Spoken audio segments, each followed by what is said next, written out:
Om Swastiastu.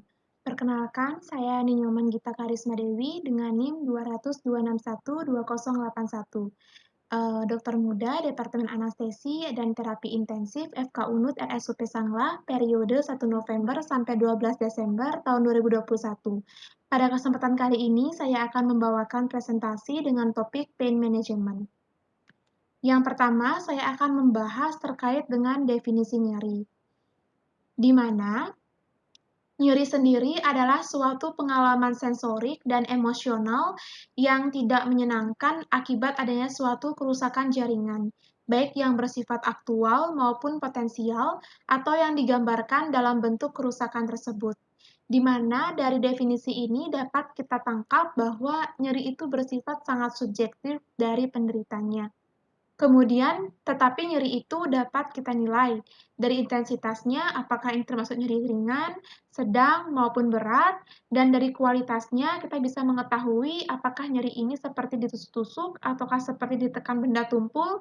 Kemudian dari durasinya kita bisa menilai apakah bersifat intermittent, persisten, ataukah transien, dan juga dari penyebarannya, apakah dia bersifat superficial atau dalam, dan apakah bersifat terlokalisir atau diffuse. Selanjutnya, saya akan membahas terkait dengan mekanisme nyeri. Di sini saya akan berusaha secara ringkas dari mekanisme terjadinya nyeri. Pada mekanisme terjadinya nyeri itu ada 4 proses yang berperan penting, yaitu adalah transduksi, transmisi, modulasi, dan juga persepsi. Pada transduksi sendiri, itu adalah proses di mana terjadinya suatu perubahan rangsangan nyeri atau noxious stimuli menjadi aktivitas listrik pada ujung-ujung saraf sensori. Pada transduksi ini, zat-zat algesik seperti prostaglandin, serotonin, bradikinin, leukotrin, substansi P, potasium, histamin, asam laktat, dan lain-lain akan mengaktifkan atau mensensitisasi reseptor-reseptor nyeri, di mana reseptor nyeri sendiri itu merupakan suatu anyaman ujung-ujung bebas serat-serat afferent A delta dan juga C. Reseptor-reseptor ini banyak dijumpai di daerah jaringan kulit, periosteum, di dalam pulpa gigi, dan jaringan tubuh yang lainnya. Kemudian, serat saraf afferent A delta dan C itu adalah serat-serat saraf sensorik yang mempunyai fungsi untuk meneruskan sensorik nyeri dari perifer ke sentral ke susunan saraf pusat. Interaksi yang terjadi antara zat algesik dengan reseptor nyeri menyebabkan terbentuknya suatu impuls nyeri. Kemudian akan dilanjutkan dengan proses transmisi, di mana pada proses transmisi ini adalah suatu proses perambatan impuls nyeri melalui serabut-serabut A delta dan C yang menyusul suatu proses transduksi. Pada transmisi ini, oleh serat afferent A delta dan C, impuls nyeri itu akan diteruskan ke sentral, yaitu ke medula spinalis, ke sel neuron di cornu dorsalis. Serat dari afferent A delta dan C ini yang berfungsi untuk meneruskan impuls nyeri mempunyai perbedaan ukuran diameter, di mana perbedaan ukuran diameter dari serabut A delta dan C inilah yang akan menentukan bagaimanakah kecepatan hantaran impuls dari serabut A delta dengan C, di mana pada serabut A delta yang memiliki diameter yang lebih besar dibandingkan serabut C, sudah otomatis akan mengakibatkan serabut A delta itu akan lebih cepat dalam proses penghantaran impuls nyerinya, di mana serabut A delta itu memiliki kecepatan penghantaran impuls nyeri itu mencapai 12-30 meter per detik, sedangkan serabut C itu hanyalah memiliki kecepatan hantar nyeri sekitar 0,5-5 detik per 5 meter per detik.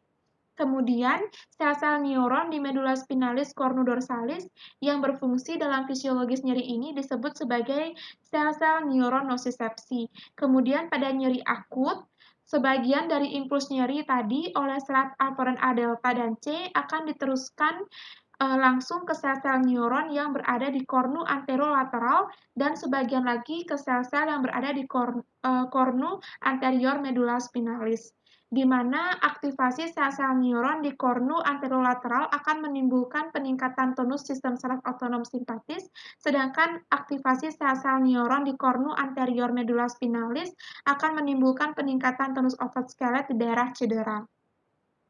Selanjutnya akan dilanjutkan oleh proses modulasi, di mana pada proses modulasi ini interaksi antara sistem analgesik endogen dengan input nyeri yang masuk ke kornu posterior, di mana pada modulasi ini sistem analgesik endogen itu bisa berupa endorfin, NA maupun 5-HT.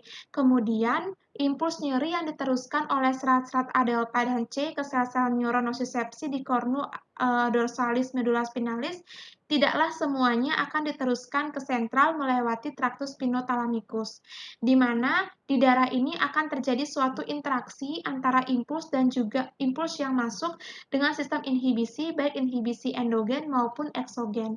Nah, disinilah yang akan menentukan yang manakah yang lebih dominan. Apabila impuls yang lebih dominan, maka seseorang tersebut akan merasakan suatu sensibel nyeri.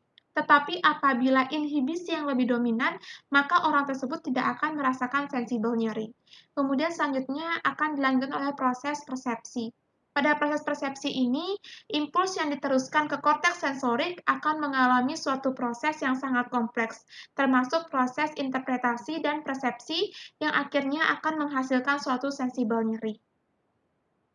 Selanjutnya, ini adalah gambaran dari mekanisme perjalanan nyeri, dimulai dari transduksi, kemudian transmisi, modulasi, dan juga persepsi yang berada pada otak. Kemudian saya akan melanjutkan dengan analisa dari instrumen yang dipergunakan untuk menilai dari suatu nyeri. Yang pertama adalah VAS atau Visual Analog Scale, di mana VAS ini akan merupakan suatu instrumen berupa garis panjang yang berukuran 10 cm atau 10 mm, di mana di kedua ujungnya sudah ada pembatas. Pada ujung kiri itu menandakan no pain, sedangkan ujung kanan itu menandakan sangat nyeri. Nanti pasien akan diminta untuk memberikan tanda pada garis panjang tersebut. Di manakah tanda yang diberikan oleh pasien, itulah yang nantinya akan membantu dalam menentukan berapakah intensitas nyeri pasien. Di mana apabila tanda yang pasien berikan tersebut di daerah ini, maka nanti pasien akan menggoreskan garis pada daerah garis ini, seperempat dari total 10 cm ini, kemudian penilai akan menilai dari ujung kiri sampai garis di mana pasien memberikan tanda dari garis VAS, sehingga nanti hasilnya akan berupa satuan berupa milimeter per 100 mm. Sehingga hasil interpretasi dari VAS ini ada 3. Yang pertama adalah nyeri yang bersifat ringan, di mana nilai VAS-nya 0-39 mm. Kemudian nyeri yang bersifat sedang, itu dengan nilai VAS 40-79 mm. Dan nyeri yang bersifat berat dengan nilai VAS 80-100 mm. Kemudian, VAS ini sendiri memiliki keuntungan dan kelemahan, di mana untuk keuntungannya adalah yang pertama, karena ini hanya berupa pasien hanya perlu menggoreskan atau memberikan tanda pada garis pada sebuah garis ini, maka ini pemeriksaannya dapat dinyatakan mudah dan sederhana, dan juga pasien tidak dan juga pasien bisa mudah memahami bagaimanakah cara atau metode dari pemeriksaan ini. Kemudian, VAS ini sendiri cocok untuk digunakan untuk penilaian nyeri akut. Dan skala yang pada VAS ini skala yang biasa digunakan untuk mengevaluasi pemberian analgesik. Adapun kelemahan dari VAS ini adalah untuk periode pasca bedah tidak banyak bermanfaat karena memerlukan koordinasi visual dan motorik serta kemampuan konsentrasi. Sehingga apabila pasien dalam kondisi yang tidak bisa berkonsentrasi, maka penilaian yang menggunakan pasien tidak bisa dipergunakan. Kemudian, tidak dapat mendeskripsikan nyeri secara kualitas, jadi hanya bisa secara kuantitas. Kemudian, pasien mungkin akan sedikit sulit menghubungkan rasa nyeri pada sebuah garis. Terkadang hal ini bisa terjadi. Kemudian, yang kedua adalah NRS atau Numeric Rating Scale. Di sini pasien akan diberikan skala berupa angka konkret dari 0 sampai 10 untuk membantu dalam mendeskripsikan nyeri yang pasien rasakan, di mana penilai akan bertanya kepada pasien, berapakah nilai yang Bapak berikan untuk mendeskripsikan nyeri yang Bapak rasakan? Dan pasien pun akan bisa menjawab dengan angka yang konkret, di mana misal seperti 6, maka itu menandakan itu adalah nyeri sedang. Dan sehingga keuntungan dari NRS ini sendiri adalah penggunaannya mudah dan sederhana, kemudian lebih baik dibandingkan FAST dalam menilai nyeri akut, dan pencatatan hasil sangat mudah karena hanya berupa angka yang konkret. Kemudian skala pada NRS ini adalah skala yang biasa digunakan untuk mengevaluasi pemberian analgesik. Kemudian kelemahannya adalah hanya mengukur intensitas nyeri, tidak bisa mengukur kualitas nyeri. Kemudian pasien mungkin akan sedikit kesulitan dalam mengkonversi intensitas nyeri menjadi nilai dalam bentuk angka. Dan tidak dapat digunakan dalam beberapa kondisi klinis tertentu, seperti pasien yang dalam kondisi gangguan fungsi kognitif. Selanjutnya adalah Wong-Baker Pain Rating Scale. Di sini pemeriksaannya ini bergantung dari hasil penilaian si pemeriksa, di mana ini bersifat sangat subjektif dari penilaian si pemeriksa, di mana pemeriksa akan menilai, akan mencocokkan, akan memilih ekspresi dari Wong-Baker sesuai dengan ekspresi dari pasiennya. Kemudian, adapun keuntungan dan kelemahan dari Wong-Baker ini, keuntungannya adalah pemeriksaan Wong-Baker ini dapat divalidasi dan diandalkan untuk melakukan pemeriksaan nyeri pada anak-anak. Kemudian dapat digunakan untuk menilai nyeri pada pasien yang mengalami penurunan kesadaran. Kemudian cocok untuk nyeri akut dan skala yang bisa digunakan untuk evaluasi pemberian analgesik. Sedangkan kelemahan dari Wong-Baker ini sendiri adalah hanya mengukur intensitas nyeri, tidak bisa mengukur kualitas nyeri sama seperti penilaian pada instrumen FAST maupun NRS. Kemudian, Wong-Baker ini penilaiannya lebih bersifat subjektif, kemudian dapat terpengaruh oleh suatu emosi. Kemudian selanjutnya adalah McGill Questionnaire atau MPQ, di mana MPQ ini akan menghasilkan dua nilai global, yaitu Pain Rating Index dan intensitas nyeri terkini. Pada Pain Rating Index itu akan diperoleh dari jumlah nilai dari 20 pertanyaan yang dijawab oleh pasien yang mendeskripsikan segi sensorik, afektif, dan dimensi nyeri. Di mana intensitas nyeri terkini itu berupa skala nyeri dari 0 sampai 5, di mana 0 itu menandakan tidak nyeri, 1 menandakan nyeri yang ringan, 2 menandakan merasa tidak nyaman, 3 menandakan terganggu oleh nyeri, 4 menandakan sangat terganggu oleh nyeri, dan 5 sangat tersiksa oleh nyeri. MPQ sendiri itu terdiri atas 4 bagian, yaitu ada gambar nyeri, indeks nyeri atau PRI, pertanyaan mengenai nyeri terdahulu dan lokasinya, kemudian indeks intensitas nyeri yang dialami saat ini. Untuk PRI itu terdiri atas 78 kata sifat yang dibagi dalam 20 kelompok. Setiap set mengandung sekitar 6 kata yang menggambarkan kualitas nyeri yang makin meningkat. Kelompok 1-10 menggambarkan kualitas sensorik nyeri, misal waktu atau temporal, lokasi atau spasial, suhu atau termal. Kemudian kelompok 11-15 menggambarkan kualitas afektif nyeri, misal stres, takut, atau sifat otonom. Kelompok 16 menggambarkan dimensi evaluasi, dan kelompok 17-20 untuk keterangan lain-lain dan mencakup kata-kata spesifik untuk kondisi tertentu. Penilaian menggunakan angka ini diberikan untuk setiap kata sifat, kemudian dengan menjumlahkan semua angka berdasarkan pilihan kata pasien, maka akan diperoleh angka total atau PRI total. Kemudian adalah pain diary, di mana pain diary ini adalah suatu instrumen penilaian nyeri yang sangat berdasarkan dari ketaatan, yang sangat mengutamakan sangat bergantung dari ketaatan pasiennya dalam mengisi catatan. Di mana pain diary ini sama seperti pemeriksaan instrumen lainnya, ada keuntungan dan kelemahannya.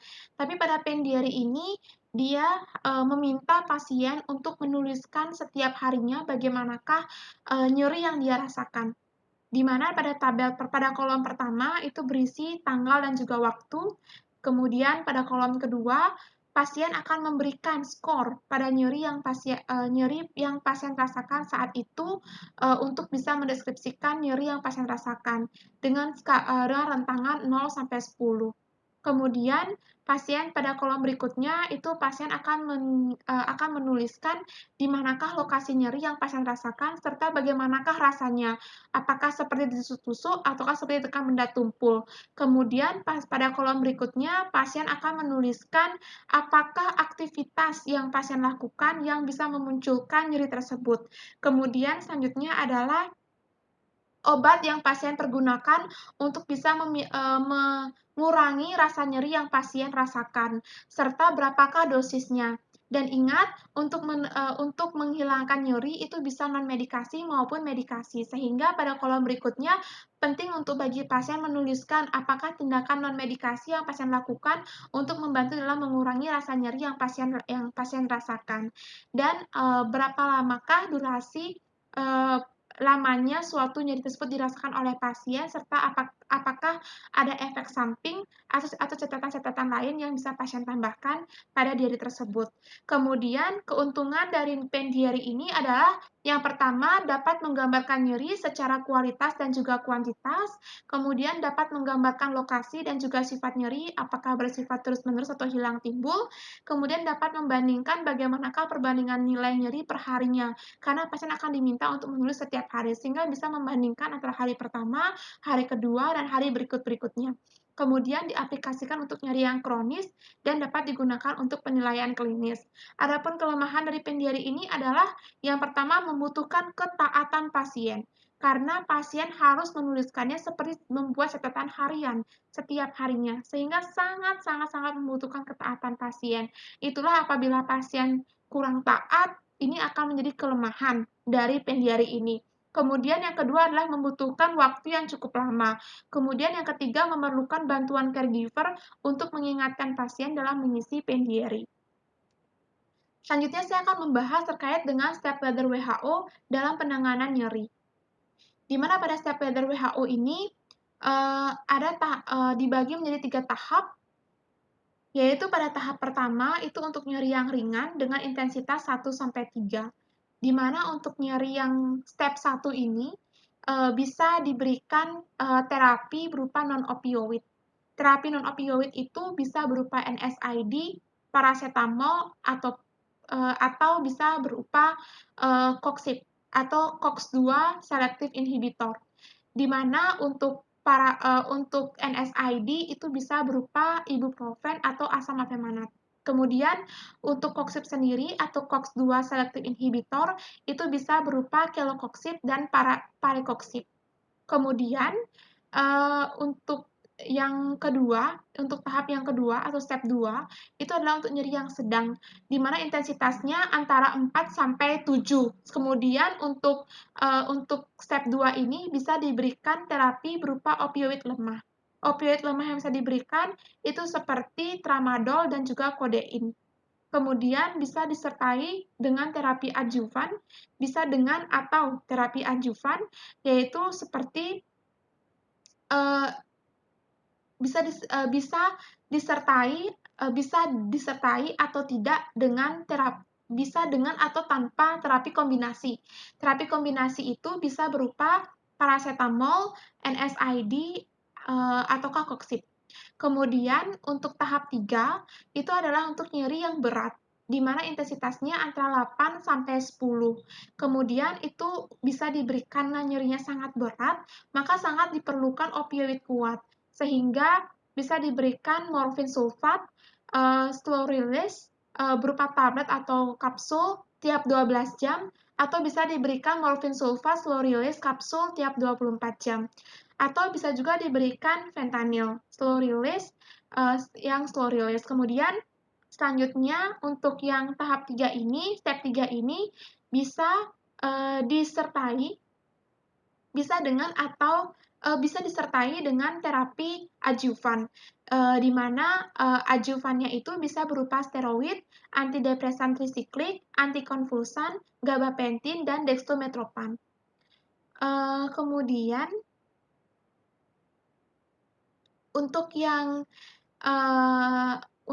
step 1 juga sesungguhnya bisa dengan atau tanpa terapi adjuvan seperti steroid, antidepresan trisiklik, antikonvulsan, gabapentin, atau dextrometropan.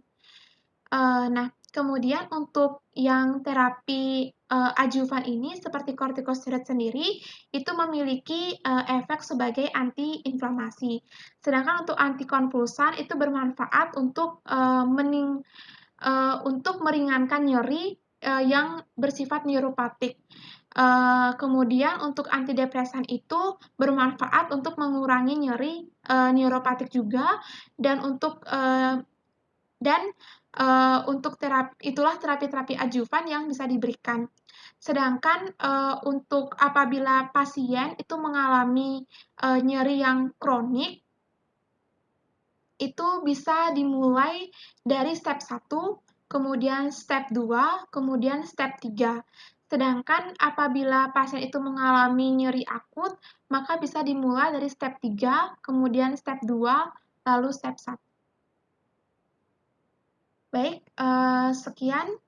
Ini adalah daftar pustaka yang saya pergunakan dalam penyusunan presentasi ini, yaitu dari buku Ajar Ilmu Anestesia dan Reanimasi, kemudian dari suatu jurnal Patofisiologi Nyeri, karya Bahrudin, dan juga dari suatu jurnal Manajemen Nyeri Akut, karya Wardani. Kemudian, baik, sekian presentasi dari saya. Mohon maaf apabila ada banyak kekurangan dalam presentasi ini.